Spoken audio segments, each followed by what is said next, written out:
हाँ. So I will share my screen and we will proceed further.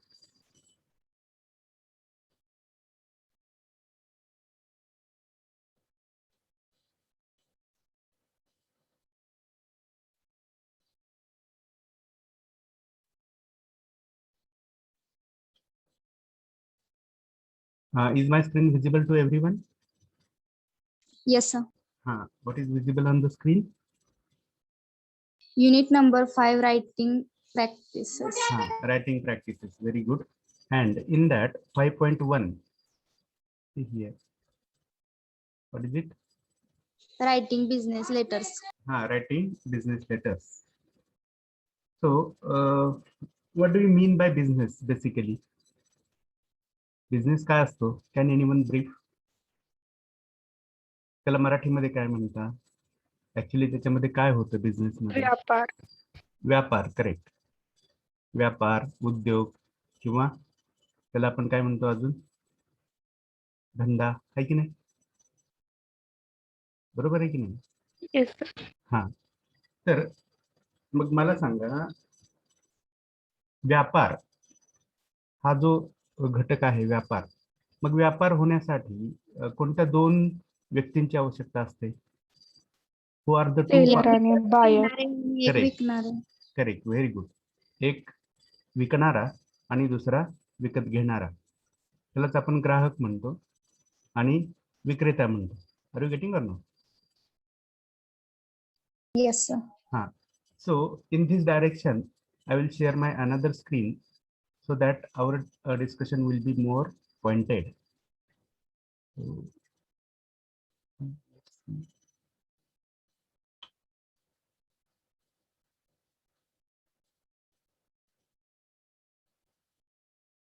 Just wait for a minute. I will share my another screen.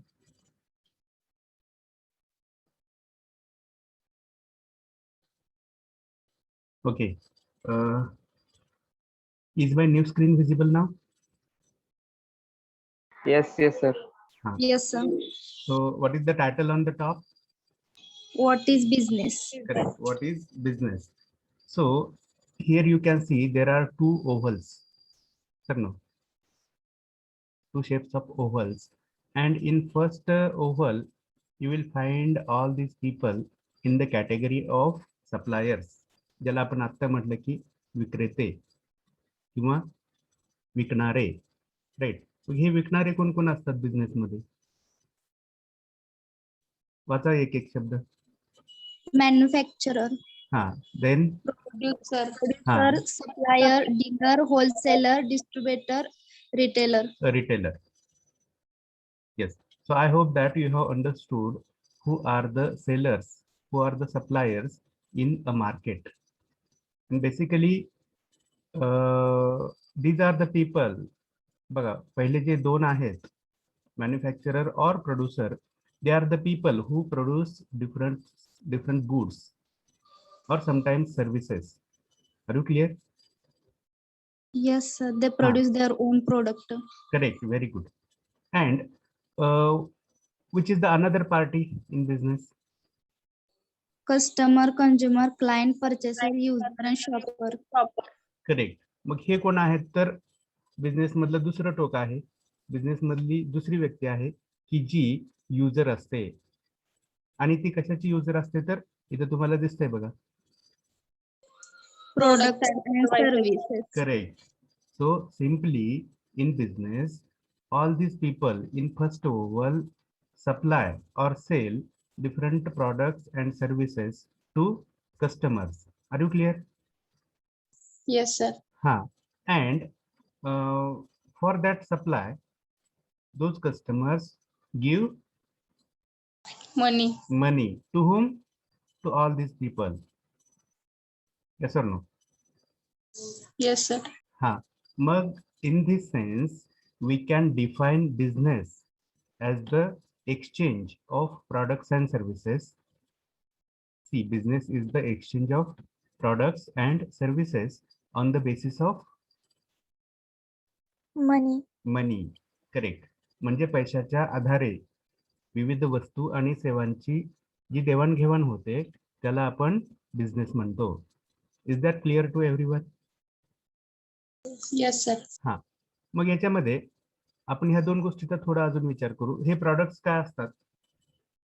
तर त्याला आपण उत्पादनं म्हणतो, right, किंवा goods म्हणतो, जे व्हिजिबल असतात आपल्या डोळ्यांना, जे टचेबल असतात, त्यांना एक फिजिकल एक्झिस्टन्स असतो आणि ते एका ठिकाणावरून दुसरीकडे वाहून नेले जाऊ शकतात. मग वेगवेगळे इक्विपमेंट्स, वेगवेगळी यंत्र, वेगवेगळ्या वस्तू. आर यू गेटिंग और not? Yes or no? Hello, या प्रॉडक्ट्स मध्ये कोणत्या कोणत्या गोष्टींचा समावेश होतोय आता मी सांगितल्याप्रमाणे?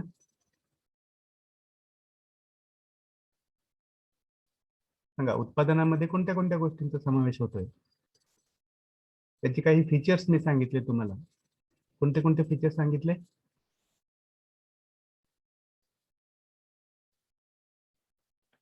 Is my voice audible to everyone? Yes, sir. हा, तर मी कोणते कोणते फीचर सांगितले या प्रॉडक्ट्सचे? किंवा एखादं प्रॉडक्ट आहे म्हणजे त्या प्रॉडक्टच्या कोणत्या क्वालिटीज असतात आता मी सांगितल्याप्रमाणे? प्रॉडक्ट्स हे विजिबल असतात की नाही आपल्या डोळ्यांना? Yes, sir. ते हा, कुठेही घेऊन जाता येतात. करेक्ट, ते कुठेही घेऊन जाता येतात. अजून ते टचेबल असतात, त्यांना आपण स्पर्श करू शकतो, बरोबर आहे की नाही? Yes, sir. त्यांना फिजिकल एक्झिस्टन्स असतो, आहे की नाही? अस्तित्व असतं, आपण स्पर्शामधून त्यांचं अस्तित्व फील करू शकतो, बरोबर आहे की नाही? एवढं सगळं मी का सांगतोय, तर ज्या खालच्या सर्व्हिसेस आहेत, those services are rightly opposite of products. Are you getting or not? त्याला आपण वस्तू आणि सेवा असं म्हणतो. सर्व्हिसेस म्हणजे काय? सर्व्हिसेस म्हणजे काय? The action or work to help someone. Correct, very good.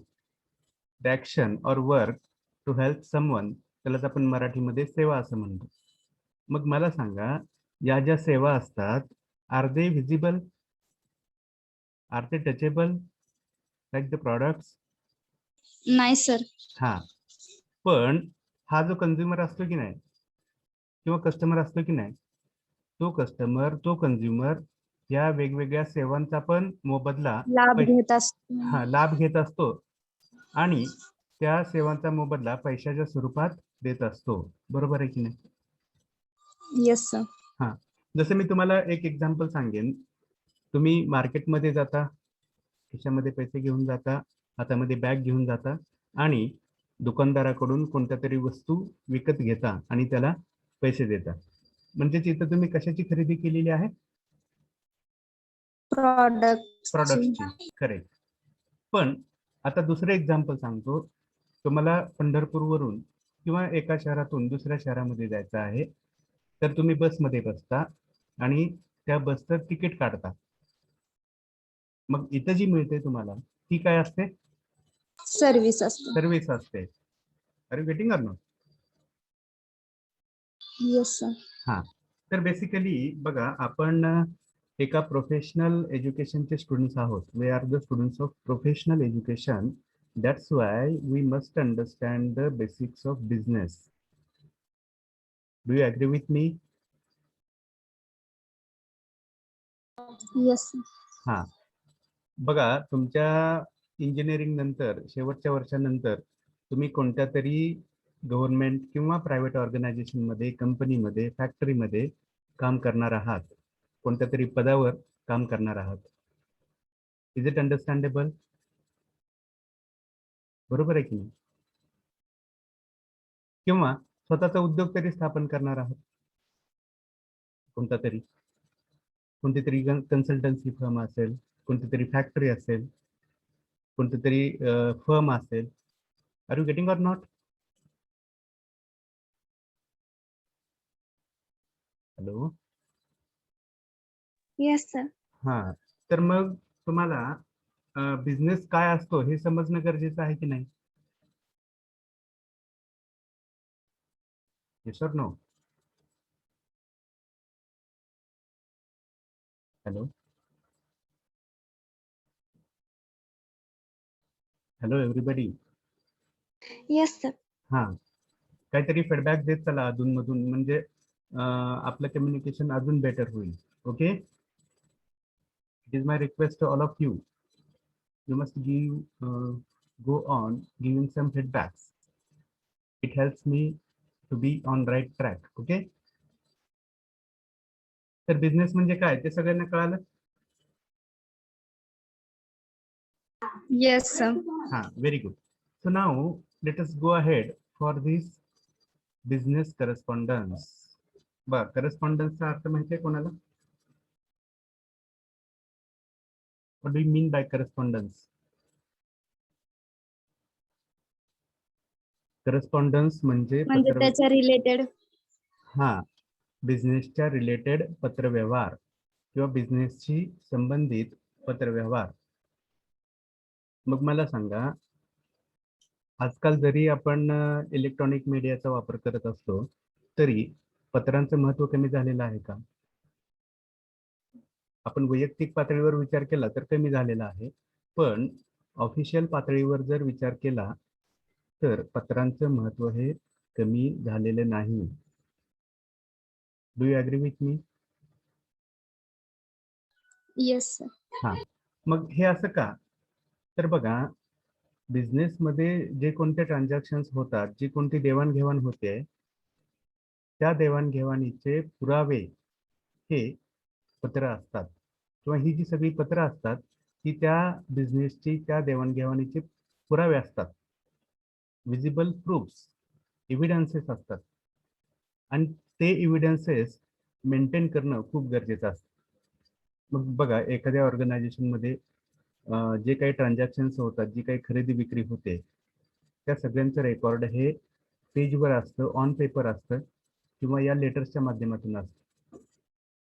म्हणून, आणि त्याचं एक ऑडिट होत असतं. लक्षात घ्या, ऑडिट म्हणजे एखाद्या ऑर्गनायझेशनमध्ये जे काही व्यवहार होतात ते योग्य पद्धतीने झालेले आहेत की नाहीत, त्याच्यामध्ये योग्य प्रोसिजर फॉलो केलेली आहे की नाही, या सगळ्या गोष्टींची शहानिशा होत असते, किंवा या सगळ्या गोष्टी चेक केल्या जातात. आणि त्याच्यामध्ये काही फ्रॉड आहे का, ट्रान्झॅक्शन्स योग्य पद्धतीने होतात का, हे पण चेक केलं जातं. तर आज कदाचित तुमच्यासाठी या गोष्टी फारशा महत्त्वाच्या नसतील, but whenever you will enter in business, whenever you will enter in profession, that time you will have to deal with all these mentalities, all these aspects in your professional life. Is that clear? Hello? Yes, sir. हा, तर लक्षात घ्या. मग business correspondence म्हणजे काय, तर थोडक्यात पत्रव्यवहार. आणि तो पत्रव्यवहार कोणामध्ये होत असेल, तर बघा इथे तुम्हाला दिसत आहेत कोणामध्ये पत्रव्यवहार होतो, कोणामध्ये. इथे थोडक्यात आपण असं, विक्रेता आणि ग्राहक यांच्यामध्ये. करेक्ट, विक्रेता आणि ग्राहक यांच्यामध्ये पत्रव्यवहार होत असेल. मग तुमचं असं म्हणणं असेल की जी देवाणघेवाण आहे, जो बिझनेस आहे, तो आपण फोनवर वगैरे करू शकत नाही का? तर बघा, जर आपण एक कॉमन सिटीजन असू, एक नागरिक असू, तर ठीक आहे, आपण बॅग घेतो, पैसे घेतो आणि त्या वस्तू सरळ जाऊन थेट विकत घेऊन येतो. पण एखाद्या ऑर्गनायझेशनमध्ये जर तुम्ही काम करत असाल, एखाद्या विशिष्ट पदावर काम करत असाल, तर त्यावेळी जी खरेदी होते ती या कॉमन सिटीजन सारखी नसते. तर त्याच्यामध्ये ठराविक प्रोसेसेस असतात, किंवा ठराविक पद्धतीनंच तो व्यवहार होत असतो, ती देवाणघेवाण होत असते, तो बिझनेस होत असतो. मग इथं तुम्ही स्वतःला एखाद्या कोणत्या तरी ऑर्गनायझेशनमध्ये काम करणारा, कोणत्या तरी पदावर काम करणारा व्यक्ती असं तुम्ही स्वतःला समजून घेतलं पाहिजे. आणि तुम्ही कोण आहात, तर कस्टमर आहात. बघा, तुम्ही कोणत्या तरी XYZ कंपनीमध्ये कोणत्या तरी पदावर काम करत आहात, आणि तुमच्या ऑर्गनायझेशनसाठी, तुमच्या डिपार्टमेंटसाठी, तुमच्या सेक्शनसाठी तुम्हाला कोणत्या तरी वस्तूंची खरेदी करणं गरजेचं आहे. वेगवेगळे इक्विपमेंट्स लागतात, तुम्हाला वेगवेगळे केमिकल्स लागतात, रॉ मटेरियल लागतं. समजा तुम्ही एखाद्या प्रोडक्शन कंपनीमध्ये काम करत असाल तर तुमच्या कंपनीसाठी किंवा ठराविक डिपार्टमेंटसाठी अनेक वस्तूंची गरज पडते. कॉम्प्युटर्स लागतात. Do you agree with me? Yes, sir. हा, मग त्या सगळ्या वस्तूंची खरेदी करणं ही कोणाची जबाबदारी असते? तर ऑब्विसली तुमची जबाबदारी असते. बघा, जसं की तुम्हाला एक एक्झाम्पल सांगतो. तुम्ही एका कंपनीमध्ये प्रोडक्शन मॅनेजर आहात. कोण आहात? Production manager. हा, प्रोडक्शन मॅनेजर. आणि ते प्रोडक्शन करण्यासाठी तुम्हाला वेगवेगळे केमिकल्स आवश्यक आहेत. मग ते केमिकल्स विकत घेणं कोणाकडून? सप्लायर कडून. ही जबाबदारी कोणाची आहे? ऑब्विसली तुमची आहे. Are you getting? Production manager. हा, प्रोडक्शन मॅनेजरचे आहे. Are you getting or not? Hello. Yes, sir. हा, तर मग बघा, एक प्रोडक्शन मॅनेजर म्हणून तुम्हाला पहिल्यांदा काय करावं लागतं? तर पहिल्यांदा बघा, हे पत्र लिहावं लागतं जे मी हायलाइट केलंय. कोणतं पत्र आहे ते? Inquiry. एन्क्वायरी. करेक्ट. आता एन्क्वायरी म्हणजे काय? त्याला काय म्हणता मराठीमध्ये? बघा, एक कस्टमर पडताळणी. पडताळणी म्हणजे चौकशी कर. चौकशी. करेक्ट. चौकशी is the right word. Okay. बघा, एक कोणता तरी परचेस सर आवाज लय हळू येतोय. हळू ब्रेक येतोय. पण होतोय. अच्छा, there may be some network sir issue. आवाज ब्रेक होते. अच्छा, आता येतोय व्यवस्थित? नाही सर. हो सर. Just weight. ठीक आहे, आता येतोय? Yes sir. हा, ओके. तर बघा, जो परचेस मॅनेजर आहे, जो प्रोडक्शन मॅनेजर आहे, तो पहिल्यांदा हे एन्क्वायरी लेटर लिहिल, चौकशी पत्र. मग ही चौकशी कोण कोणाकडे करतोय? तर कस्टमर सप्लायर कडे करतोय. मग कोणत्या स्वरूपाची चौकशी असेल? बघा, कस्टमरला किंवा एखाद्या ऑर्गनायझेशन मध्ये काम करणाऱ्या कस्टमरला काहीतरी खरेदी करायचं आहे. मग तो कशाची चौकशी करेल? सांगा तुम्ही.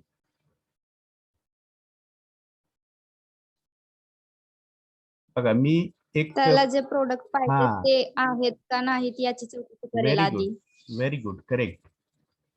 तर त्याला जे हवे असणारे मटेरियल आहे, जे केमिकल्स आहेत, जे रॉ मटेरियल आहे, जे इक्विपमेंट्स आहेत, ते इक्विपमेंट्स सप्लायर कडे उपलब्ध आहेत की नाहीत.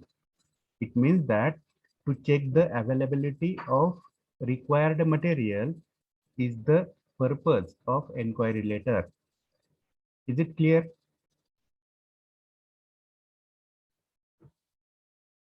बघा, मी परत सांगतोय की ही परचेस करणं एक प्रोसेस हॅलो आहे. सर. हा, बोला बोला. आवाज नीट येत नाही सर. आवाज नीट येत नाहीये. Okay, so I will again rearrange something. आता येतोय? No sir.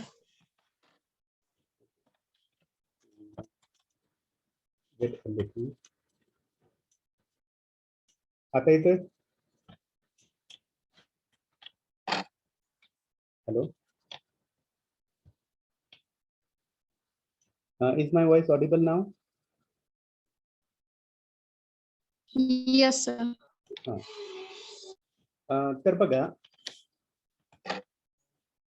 to check the availability of required material is the main purpose of enquiry letter. आणि त्याच्यानंतर दुसरी अपेक्षा काय असेल? समजा त्या सप्लायर कडे ते मटेरियल अवेलेबल आहे, तर कस्टमरचा पुढचा प्रश्न कशाबद्दल असेल? किंमत माहित करून घेणे. प्राइस बद्दल. Correct, very good. म्हणजेच त्याला आपण म्हणतो कोटेशन, आहे की नाही, किंवा price list.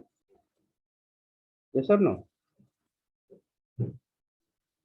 Yes, sir. Yes. हा, तर बघा, एन्क्वायरी लेटरचे दोन पर्पजेस असतात. The first purpose is to check the availability and the second purpose is to know the quotation or price list. मग हे पत्र जे आहे ते कशावर लिहिलं जातं? तर बघा, तुम्हाला खाली इथं मी एक फॉर्मॅट दाखवतोय. माझं स्क्रीन दिसते सगळ्यांना? बघा, हा जो हा दिसतंय, इज माय स्क्रीन विजिबल?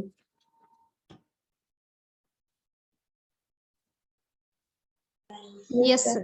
हा, तर बघा, हा जो व्यवहार होतोय तो एका विशिष्ट प्रकारच्या पत्राद्वारे होतोय.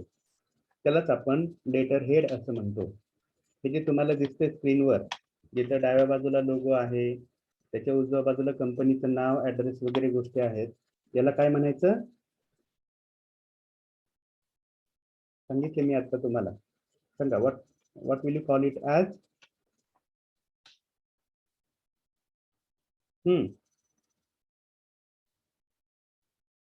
इट इज अ, माझा आवाज आलाय तुमच्यापर्यंत? Properly.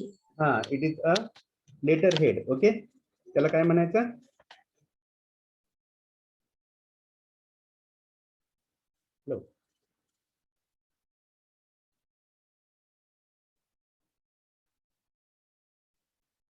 Is my voice audible to everyone? There may be some fluctuations in the network. That's why I'm audible to some students, I'm not audible to some students. It may happen. So be patient. Okay. माझा आवाज येतोय आता? Yes, sir. हा, तर हे जे तुम्हाला स्क्रीनवर दिसतंय त्याला काय म्हणायचं? काय म्हणायचं? Head of letter. Head of letter नाही, लेटर हेड. सांगा परत एकदा, सगळेजण सांगा, काय म्हणायचं? Letter head. हा, लेटर हेड. हा, तर हे लेटर हेड काय असतं? तर एक ऑफिशियल फॉर्मॅट असतो, एक पत्र असतं की ज्याच्या माध्यमातूनच सगळे ट्रान्झॅक्शन होत असतात. जसं बघा, तुम्ही 10वी झाल्यानंतर किंवा 12वी झाल्यानंतर LC काढलेला असेल तुम्ही, LC, लिव्हिंग सर्टिफिकेट, बरोबर आहे की नाही? Yes, sir. Yes, sir. मग तो LC एका साध्या कागदावर का काढला नाही? प्लेन व्हाईट पेपरवर किंवा वहीच्या पेजवर. वहीचं पेज आणि हे लेटर हेड याच्यामध्ये काही डिफरन्स आहे का? काही फरक आहे का? कोणतं अधिकृत आहे, कोणतं अधिकृत नाही, कोणतं विश्वसनीय आहे, कोणतं विश्वसनीय नाही, कळतंय फरक तुम्हाला? Yes, sir. हा Sir. हा, म्हणजे बघा, आणि त्याच्यामध्ये पण महत्वाचं काय आहे, तर हा जो लोगो असतो की नाही, तो जो तुम्हाला दिसतोय लेफ्ट कॉर्नर मध्ये, तो लोगो हा युनिक असतो. युनिक म्हणजे काय? प्रत्येक ऑर्गनायझेशनचा जो लोगो आहे तो युनिक असतो. तो लोगो दुसऱ्या कोणत्याही कंपनीला वापरता येत नाही. नाही. हा, तो एक ब्रँड असतो, लक्षात घ्या. आणि तो लोगो त्या लेटरवर असणं हे एक ऑथेंटिसिटीचं लक्षण आहे, हे एक रिलायबिलिटीचं लक्षण आहे. Are you getting or not? बघा, बिझनेसमध्ये विश्वसनीयता खूप महत्वाची असते, कारण तिथं पैशाची देवाणघेवाण होत असते आणि पैसा हा खूप क्रुशियल मॅटर आहे. ते तुम्हाला, मला सगळ्यांनाच माहिती आहे, बरोबर आहे की नाही? Are you getting or not? Yes, sir. Yes, sir. मग परत त्या लोगोच्या उजवीकडे हायलाइट केलेला भाग कोणता दिसतो तुम्हाला? Name or Website, contact number, email. Correct. Name, address, website, contact number, email, fax, etc. of the company or organization. म्हणजे ज्या ऑर्गनायझेशन मध्ये तुम्ही काम करताय, एक एम्प्लॉई आहात, कोणत्या तरी पदावर आहात, त्या कंपनीचं ते लेटर हेड असेल, ते नाव इथं असेल. त्याच्यानंतर इथं तुम्हाला डावीकडे काय दिसतंय? हायलाइट केल्यामध्ये डावीकडे इथं माझा कर्सर हलतोय. Outward number. Correct. Reference number किंवा आउटवर्ड नंबर. तर हा रेफरन्स नंबर काय असतो? हा आउटवर्ड नंबर काय असतो? तर बघा, कोणत्याही ऑर्गनायझेशन मध्ये दोन प्रकारचे रजिस्टर्स असतात. एक म्हणजे इनवर्ड रजिस्टर आणि दुसरं म्हणजे आउटवर्ड रजिस्टर. मग इनवर्ड रजिस्टर कशासाठी असतं? तर त्या ठराविक ऑर्गनायझेशनला बाहेरून जी पत्रे येतात, झालं माझा ब्रेक होत्यात. कोणीतरी म्यूट करा प्लीज. बघा, इनवर्ड रजिस्टर मध्ये त्या पत्रांची नोंद असते जी पत्र बाहेरून त्या ठराविक ऑर्गनायझेशनला येत असतात. मग कोणत्या तारखेला कोणाकडून कोणतं पत्र आलं त्याची नोंद त्या इनवर्ड रजिस्टर मध्ये होत असते आणि परत ते इन्व्हर्ट झाल्यानंतर ते लेटर त्या सेक्शनला त्या व्यक्तीला दिलं जातं किंवा हँडओव्हर केलं जातं. बघा, या गोष्टी तुम्हाला खूप महत्त्वाच्या आहेत, माहीत असणं गरजेचं आहे.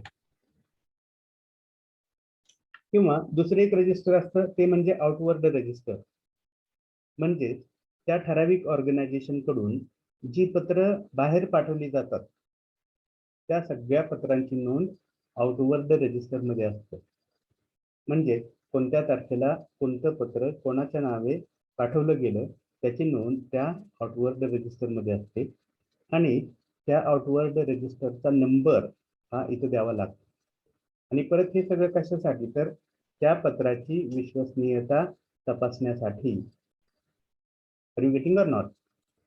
कारण जेव्हा सगळ्या गोष्टी क्रॉस चेक होतात, पुन्हा सगळ्या तपासल्या जातात, तेव्हा कुठेतरी रियालिटी सरफेसला येत असते. बरोबर आहे की नाही? ट्रान्सपरन्सी खूप गरजेची असते बिझनेस मध्ये. What do you mean by transparency? ट्रान्सपरन्सीचा अर्थ कोणाला माहिती आहे? द ग्लास इज ट्रान्सपरंट म्हणजे काय? Water is transparent. Now tell me the meaning of transparency. त्याच्यातून पलीकडचं पण दिसू शकतं. Transparent membrane. हा, करेक्ट. त्याच्यातून पलीकडचं दिसू शकतं म्हणजे स्पष्टता आहे. पारदर्शकता आहे. म्हणजे हा बिझनेस सुद्धा पारदर्शक पद्धतीने होणं गरजेचं असतं. त्याच्यामध्ये कुठेही गडबड गोंधळ अपेक्षित नसतो. कारण सप्लायरला त्याचा बिझनेस टिकवायचा असतो आणि कस्टमरला पण स्वतःचा लॉस करून घ्यायचा नसतो बिझनेसमध्ये. त्यासाठी त्या सगळ्या गोष्टी ट्रान्सपरंट होणं गरजेचं आहे. विश्वसनीयता असणं गरजेचं आहे. ऑथेंटिसिटी असणं गरजेचं आहे.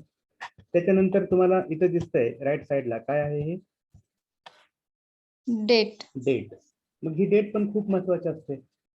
कोणतं लेटर कोणत्या तारखेला पाठवलं गेलंय ही डेट खूप महत्वाची असते बिझनेस मध्ये. लक्षात घ्या. तर ज्या दिवशी ते पत्र लिहिलं जात आहे ती डेट इथं असेल राईट कॉर्नर मध्ये. त्याच्यानंतर बघा, आता आपण एन्क्वायरी लेटर लिहितोय की जो एक कस्टमर कडून लिहिलं जाते आणि हे जे तुम्हाला दिसतंय ते कस्टमरच्या ऑर्गनायझेशनचं लेटर हेड आहे. तर इथं कोणाचा ऍड्रेस असेल? टू नंतर सांगा बघू. बघा, बिझनेस मध्ये दोन पार्टीज आहेत. एक पार्टी जी आहे कस्टमर, तो कस्टमर हे पत्र लिहित आहे, एन्क्वायरी लेटर, चौकशीचं पत्र लिहित आहे. तर तो कोणाला लिहित असेल सांगा की. दुसरी पार्टी ऑब्विसली कोणती आहे? मी परत स्क्रोल करून दाखवतो तुम्हाला, तुमच्या लक्षात येईल. बघा, हे जे एन्क्वायरी लेटर आहे जे आपण डिस्कस करतोय ते एन्क्वायरी लेटर एका कस्टमर कडून लिहिलं जातं. तर साहजिकच ते कोणाला लिहिलं जात असेल? मॅन्युफॅक्चररला. करेक्ट, मॅन्युफॅक्चररला असेल, प्रोड्युसरला असेल किंवा सप्लायरला म्हणा. म्हणजे इथे जो तुम्हाला खाली पाहायला मिळाला तो कोणाचा ऍड्रेस असेल? टू नंतर मॅन्युफॅक्चरर, सप्लायर. करेक्ट, मॅन्युफॅक्चररचा सप्लायरचा ऍड्रेस इथे असेल, लक्षात घ्या. किंवा त्या कॅटेगरी मधलं कोणी का ज्याला आपण लेटर राईट करणार आहे त्याचा ऍड्रेस असेल तिथं. Very good, correct.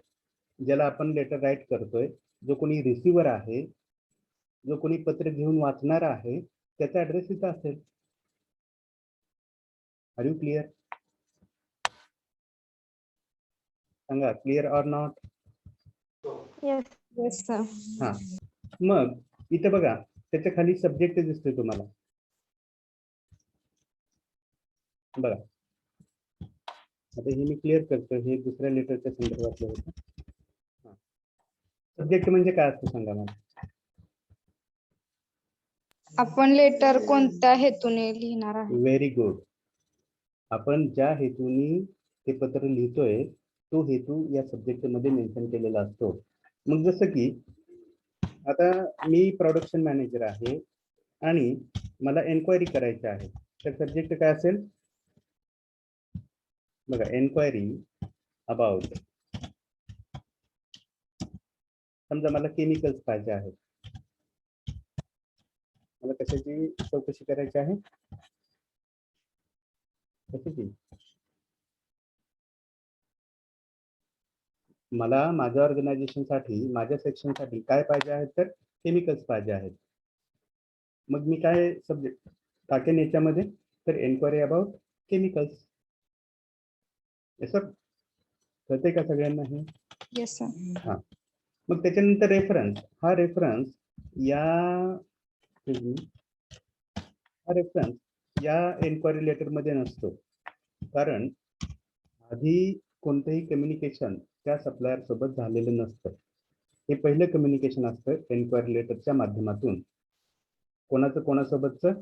कस्टमरचं सप्लायर सोबतचं पहिलं कम्युनिकेशन असतं हे. Are you getting or not? ही सुरुवात आहे बिझनेसची, एन्क्वायरी पासून सुरू होते, त्यासाठी याच्यामध्ये रेफरन्स नसतो. त्याच्यानंतर तुम्हाला खाली काय दिसतंय?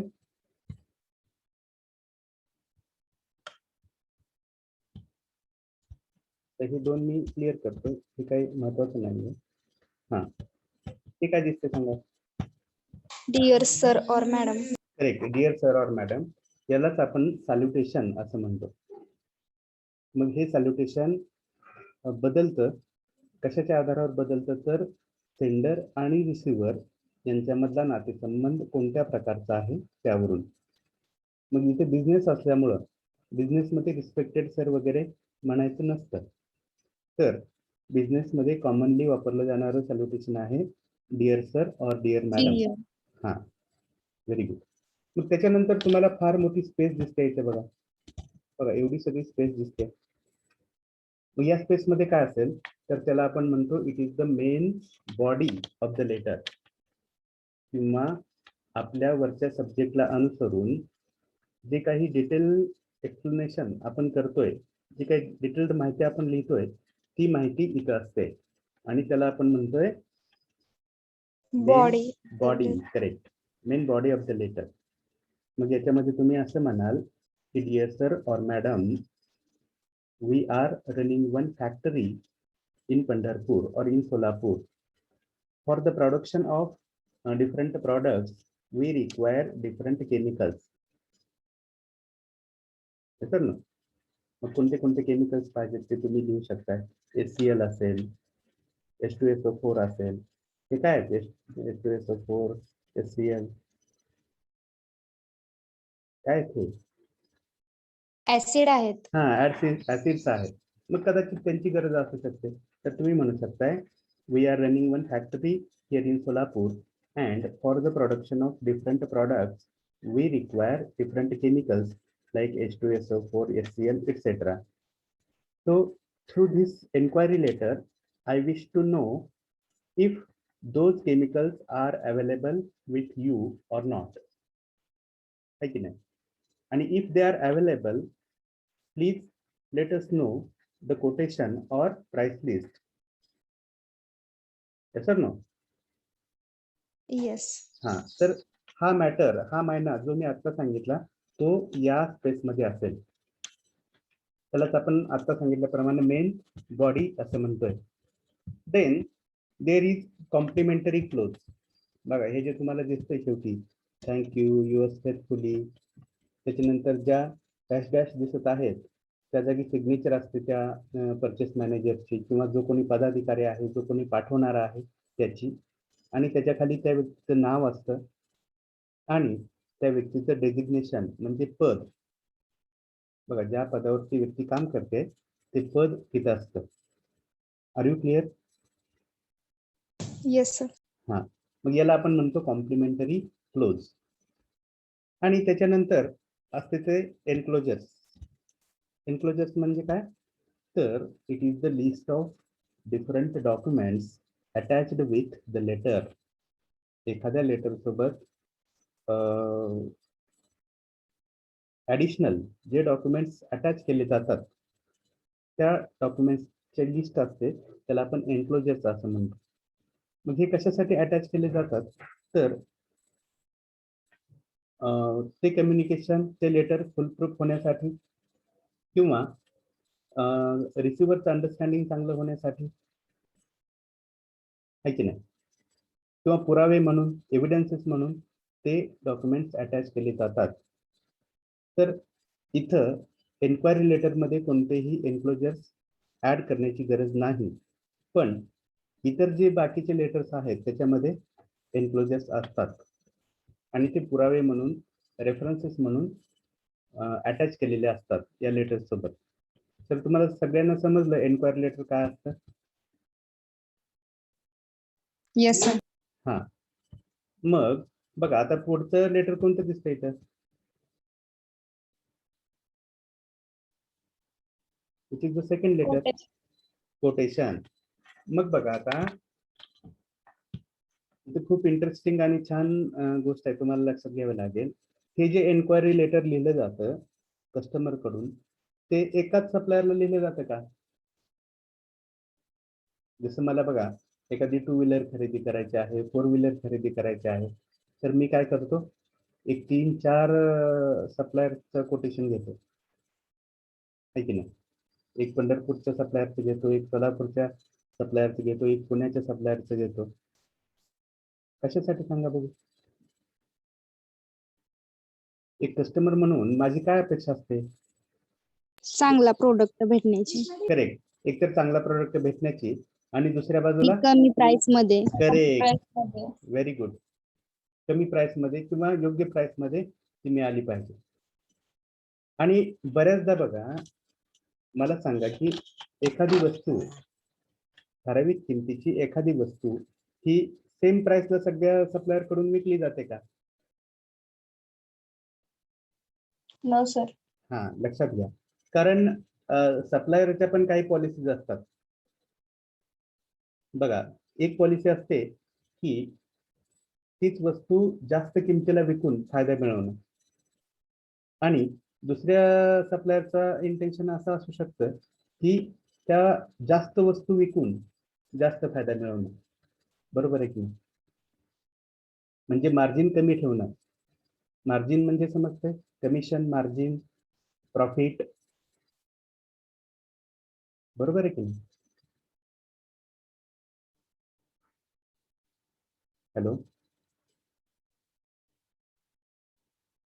म्हणजे थोडक्यात लक्षात घ्या की एखादा सप्लायर जास्त प्रॉफिट मिळवण्यासाठी दोन पद्धतीचा अवलंब करू शकतो, किंवा सिंपली प्रत्येक सप्लायर हा वेगवेगळ्या किमतीला वस्तू विकत असतो आणि एक कस्टमर म्हणून आपला उद्देश असतो की ती वस्तू आपल्याला कमी प्राइस मध्ये मिळाली पाहिजे किंवा योग्य प्राइस मध्ये मिळाली पाहिजे. That's why this customer writes enquiry letters to multiple suppliers, आणि मल्टिपल सप्लायर्स कडून त्याला मल्टिपल काय मिळतात?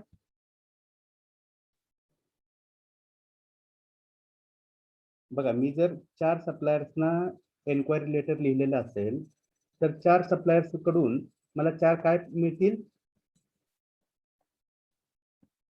काय मिळतील? काय सर? करेक्ट. 4 वेगवेगळ्या प्राइसेस मिळतील, 4 वेगवेगळे कोटेशन्स मिळतील. देन मी काय करेन बघा, ते 4ही कोटेशन्स समोर ठेवेन आणि जसं बघा, आता मी तुम्हाला इथं प्रत्यक्ष दाखवतो. बघा, ही एक वस्तू आहे. मी टाईप करतोय ते दिसते सगळ्यांना? बघा इथं ही एक वस्तू आहे. Are you getting or not? मग ए ही वस्तू, येस सर. हा, एक सप्लायर 10 रुपयाला द्यायला तयार आहे.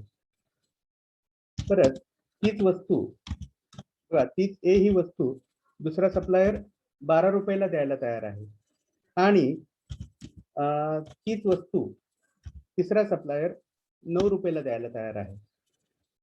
मग सांगा, ऍज अ कस्टमर तुम्ही कोणत्या सप्लायरला प्रिफर कराल? Third number supplier. Third number. Correct. Y? पण बिकॉज क्वालिटी पण बघितली पाहिजे ना सर. करेक्ट. सेम प्रोडक्ट आहे म्हणून सांगितले सर. हा, मी सांगितलं की तुम्हाला सेम प्रोडक्ट आहे म्हणून. सेम क्वालिटीचं सेम प्रोडक्ट आहे. Specification same Yes. आहेत, मेटल सेम आहे, इन्ग्रेडियंट सेम आहेत, ड्युरेबिलिटी सेम आहे, गॅरंटी वॉरंटी सेम आहे. बघा, या पण सगळ्या गोष्टींचा तुम्हाला विचार करायचा आहे.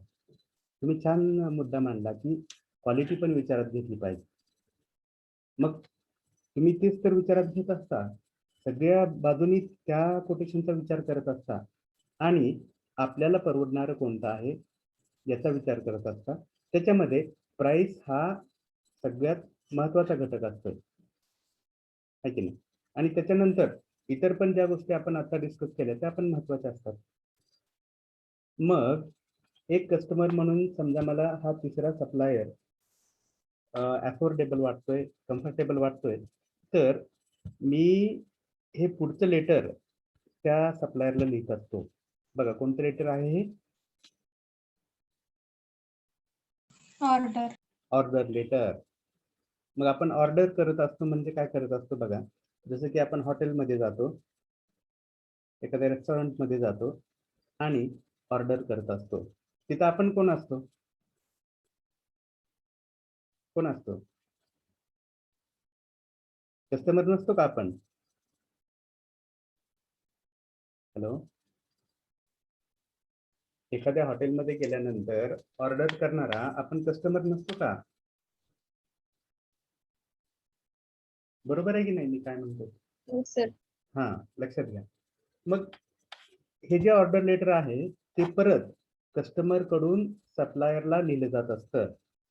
सांगा, कोणाकडून कोणाला लिहिलं जात असतं? कस्टमर कडून सप्लायरला. करेक्ट. आणि कशा स्वरूपात? आणि मला सांगा, त्याच्या आधी एक गोष्ट राहिली, हे कोटेशन लेटर कोणाकडून कोणाला लिहिलं जात असेल?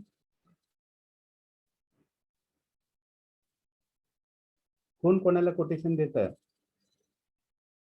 सप्लायर कस्टमरला. करेक्ट. Very good. समजून घ्या. बघा, हे लेटर्स कोण कोणाला पाठवतंय हे बेसिकली आपल्याला कळायला पाहिजे. मग आता हे जे ऑर्डर लेटर आपण ज्याच्याबद्दल चर्चा करतोय ते कस्टमर कडून सप्लायरला लिहिलं जातं. मग कसं लिहिलं जातं? तर बघा, परत हाच फॉर्मॅट की जो आपण आता एन्क्वायरीसाठी वापरला, हाच फॉर्मॅट. कळते? मग मला सांगा, हा जो लोगो आहे तो कोणाच्या कंपनीचा असेल, सप्लायरच्या की कस्टमरच्या? जर हे पत्र कस्टमर लिहित असेल तर कोणाच्या कंपनीचा लोगो असेल, कोणाच्या कंपनीचं लेटर हेड असेल, कोणाच्या कंपनीचं नाव असेल? सप्लायरच्या. सप्लायरच्या. नाही सर, सप्लायर लिहित असेल तर कस्टमरच्या आणि कस्टमर लिहित असेल तर सप्लायरच्या. करेक्ट. Very good. छान, खूप छान. हे तुम्हाला समजणं खूप महत्वाचं आहे. मग आता हे जे आपण डिस्कस करतोय ते ऑर्डर लेटर आहे, म्हणजे ते कोणाकडून कोणाला लिहिले जाते? कस्टमर कडून सप्लायरला लिहितो. करेक्ट. करेक्ट. मग सप्लायरचं नेम लोगो असेल. करेक्ट. नाही, सप्लायरचा नाही, कस्टमरचा असेल. बघा, इथं जो ऍड्रेस आहे कस्टमरचाच असेल. बघा, मी एक कस्टमर आहे, तर मी कोणाचं लेटर हेड वापरेन? माझ्या कंपनीचं वापरेन की सप्लायरच्या कंपनीचं लेटर हेड वापरेन? साधं लॉजिक सांगा मला. बघा, जसं की स्वेरी ही एक ऑर्गनायझेशन आहे. मी स्वेरीमध्ये काम करतोय आणि मी एक कस्टमर आहे. माझ्या डिपार्टमेंटसाठी मला काहीतरी खरेदी करायचं आहे. मी लेटर हेड कोणाचं वापरेल? स्वेरीचं. स्वेरीचं. Are you getting or not? Yes. हा, मग इथं ऍड्रेस कोणाचा असेल? टू नंतर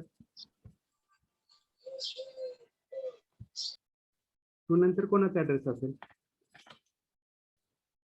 बघा, ही एक परचेस ऑर्डर आहे. मी एक कस्टमर आहे.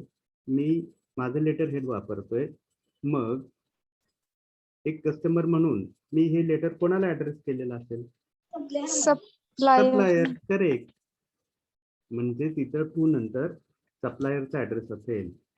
जो कोणी विक्रेता आहे, जो कोणी मला वस्तू पुरवणार आहे, त्याचा ऍड्रेस असेल. सगळ्यांना हे क्लिअर आहे? येस. हा, मग इथं थोडासा फरक मला करावा लागेल. बघा, मगाशी मी एन्क्वायरी म्हटलं होतं, आता मला काय म्हणायचं आहे? ऑर्डर. करेक्ट. ऑर्डर किंवा त्याला मी म्हणत असतो परचेस. हा, परचेस ऑर्डर. Order about. हा, correct. Purchase order about chemicals. मग मी एन्क्वायरी केली, आता मी काय करतोय? परचेस करतोय. Are you getting or not?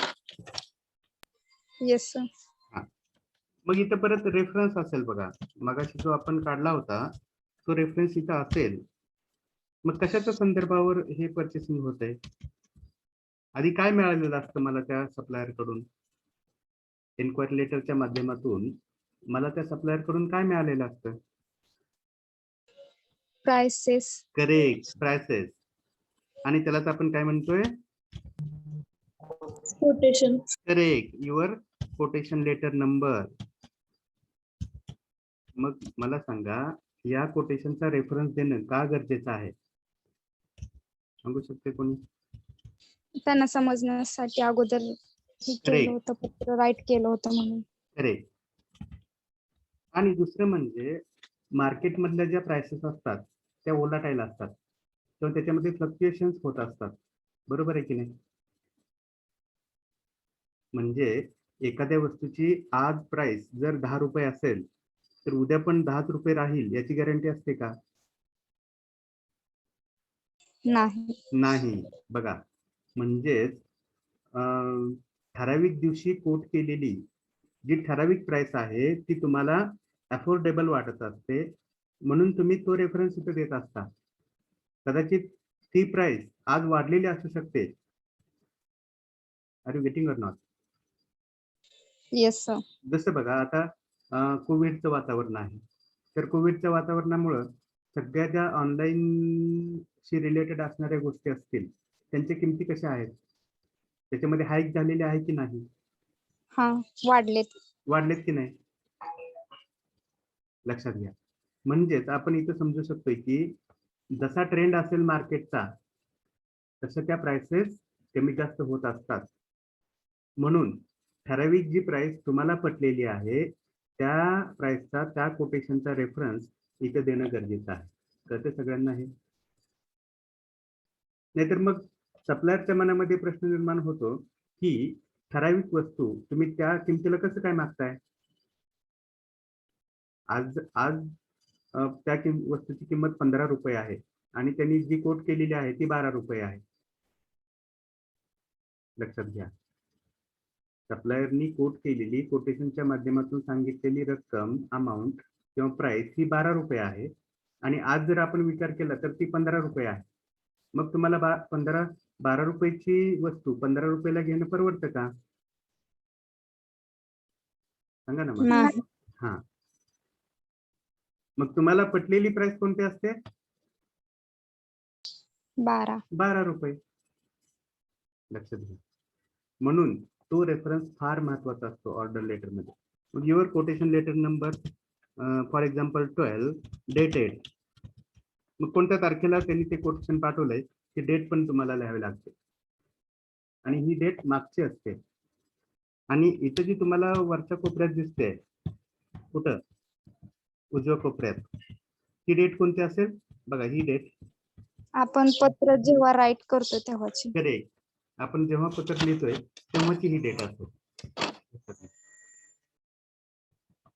Okay, आता पुढे जाऊयात. Dear sir or madam. बघा इथं परत आपण असं म्हणतो की with reference to the above cited subject.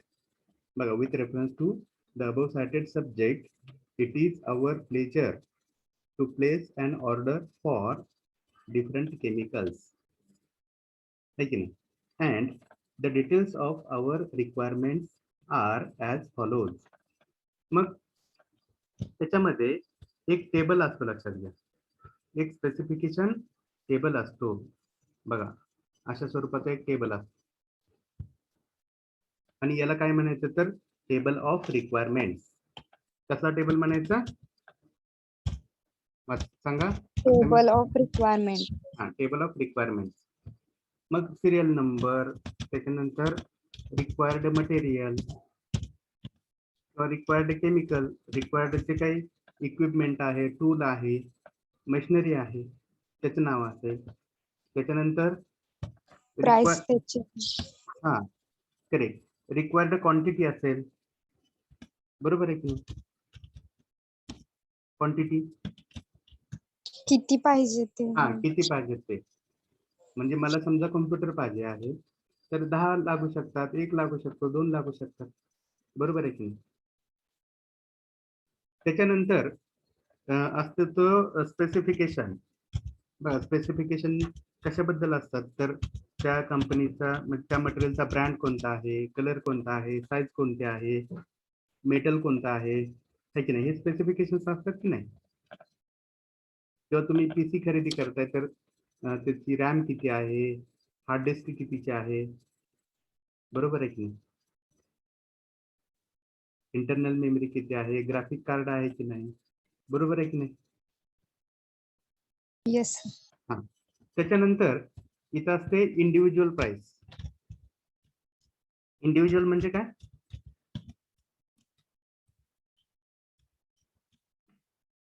Individual price म्हणजे काय? प्रत्येकाची किती प्राइस आहे हा, एका एका. करेक्ट. प्रत्येक एका घटकाची किती प्राइस आहे. आणि इथं टोटल प्राइस असते. इथं टोटल प्राइस.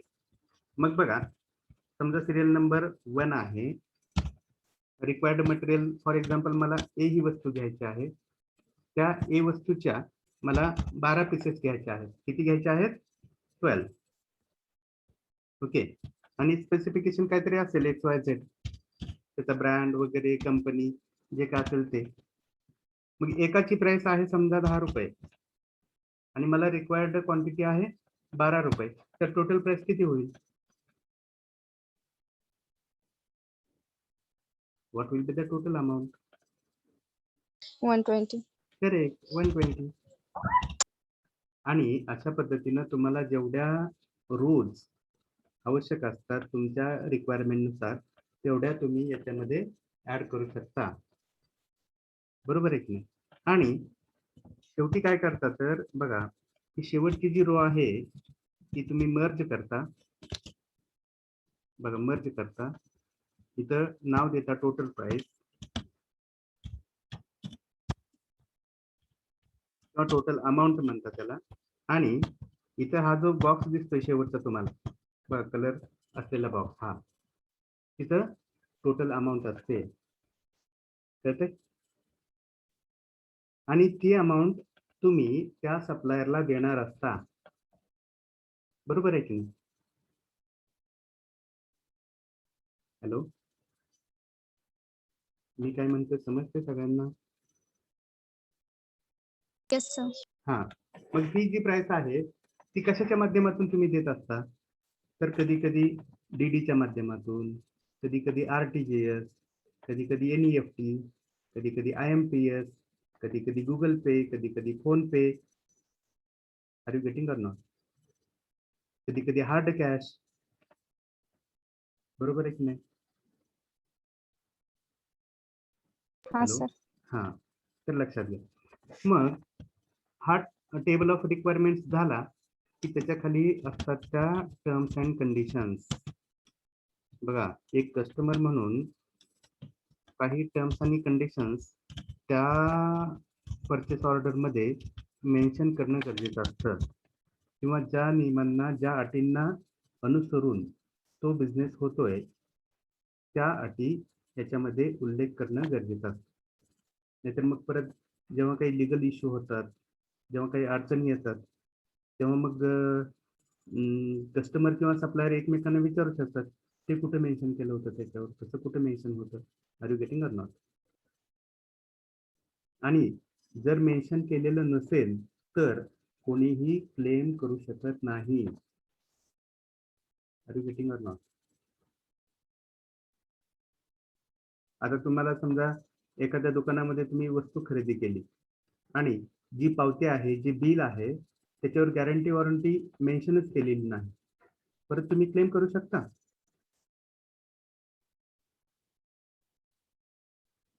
बघा, एक फार सोपं एक्झाम्पल तुम्हाला सांगतोय.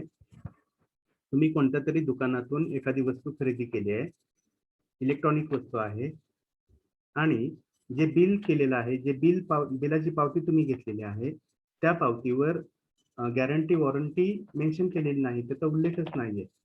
आणि तुम्हाला 8 दिवसानंतर 10 दिवसानंतर असं जाणवतं की जे काही तुम्ही खरेदी केलंय ते बिघडलेलं आहे, तर मग तुम्ही परत क्लेम करू शकता का त्या सप्लायर कडे? नाही. हा, कारण का? वॉरंटीच नाही त्याला. हा, किंवा ते जे बिल आहे त्याच्यावर ते मेन्शनच केलेलं नाही. आर यू गेटिंग करणं? आणि मग सप्लायर पण म्हणू शकतो की त्याच्यावर ते मेन्शनच नाही, तर मग कसं कसं काय क्लेम करणार तुम्ही? म्हणजे तिथं तुम्हाला तुमचा लॉस सहन करावा लागतो, बरोबर आहे की नाही? बिघडलेली वस्तू घरात ठेवून घ्यावी लागते, पैसे तर गेलेले असतात, पण एकीकडे काम पण होत नसतंय. Are you getting or not? व्यवहार कळतोय सगळ्यांना? हॅलो. Yes sir. हा, आपण थोडस 2-5 मिनिटं जास्त जातोय, पण त्या गोष्टी फार महत्वाच्या आहेत, लक्षात घ्या. एक 2-3 मिनिटात आपलं हे डिस्कशन संपत आहे, then we will stop. Are you clear? Yes sir. मग या टर्म्स कंडिशन्स कशाबद्दल असतात? तर पहिला त्याचा मुद्दा असतो डिस्काउंट, आहे की नाही? एक कस्टमर म्हणून आपली अपेक्षा असते की आपल्याला 5%, 10% डिस्काउंट हा टोटल प्राइसवर मिळाला पाहिजे, असते की नसते? Yes sir. हा, त्याच्यानंतर गॅरंटी वॉरंटी, त्याच्यानंतर मोड ऑफ पेमेंट. बघा, आपण पैसे कसे देणार? मला सांगा, जी काही टोटल रक्कम होती आहे ती तुम्ही एकाच स्ट्रोक मध्ये आणि इन ऍडव्हान्स देता का? देता का? नाही. हा, का नाही देत? कारण ते मटेरियल तुमच्यापर्यंत पोहोचणं गरजेचं असतं. पोहोचल्यानंतर त्याचं टेस्टिंग होऊन ते वर्क मध्ये आहे की नाही हे चेकिंग होणं गरजेचं असतं, तरच तुम्ही ते बिल रिलीज करू शकताय किंवा पैसे त्यांना देऊ शकताय. Are you getting or not? पण नुसतं येस. हा, नुसतंच परचेस ऑर्डर पाठवले आणि त्याच्यासोबत पैसे पण पाठवून देतात, चुकीचा व्यवहार आहे तो. Are you getting or not? Yes sir. हा, तर त्या वस्तू तुमच्यापर्यंत पोहोचल्या पाहिजेत, त्याचं टेस्टिंग झालं पाहिजे, तुमच्या अपेक्षेप्रमाणे ते वर्क करत असलं पाहिजे, तर तुम्ही राहिलेलं पेमेंट त्याला पे करणार. मग ते याच्यामध्ये तुम्हाला मेन्शन करावं लागतं. किंवा अजून गोष्टी असतात की डिलिव्हरी डेट, म्हणजे कधीपर्यंत तुम्हाला ते पाहिजे, त्याच्या आत मिळालं पाहिजे, ते पण याच्यामध्ये मेन्शन करणं गरजेचं असतं. आणि अशा काही टर्म्स आणि कंडिशन्स झाल्यानंतर मग तुम्ही म्हणत असता की we are waiting for the prompt delivery of the material. आणि त्याच्यानंतर ज्या ज्या नेहमीच्या गोष्टी आहेत त्या गोष्टी इथं तुम्हाला पाहायला मिळतात. क्लिअर? समजलं सगळ्यांना? त्याच्यानंतर असेल Yes. थँक्यू, युअर फेथफुली, तुमचं सही असेल, नाव असेल, डेजिग्नेशन असेल, are you clear? Yes, sir. तर या नोट्स सगळ्या तुमच्या ह्याच्यामध्ये आहेत, ऑलरेडी तुमच्या टीचिंग डायरीमध्ये अपलोड केलेल्या आहेत. त्या वाचा, समजून घ्या. त्याच्यावर आपली ISC 3 MCQ टाईपची असेल पूर्ण. 25 मार्क्ससाठी 25 MCQs असतील आणि जी UT 3 आहे ती 20 मार्क्सची असेल, ती पण त्याच घटकावर आहे. म्हणजे UT 3 आणि ISC 3 दोन्हीही या पाचव्या घटकावर अवलंबून आहे. शिवाय काही प्रश्न हे टेन्सेस, ग्रामर, सिनॉनिम, अँटोनिम याच्यावर पण आहे. तर या सगळ्या अँगलनी तयारी करा. Wish you all the best. Okay, so should we stop here for now?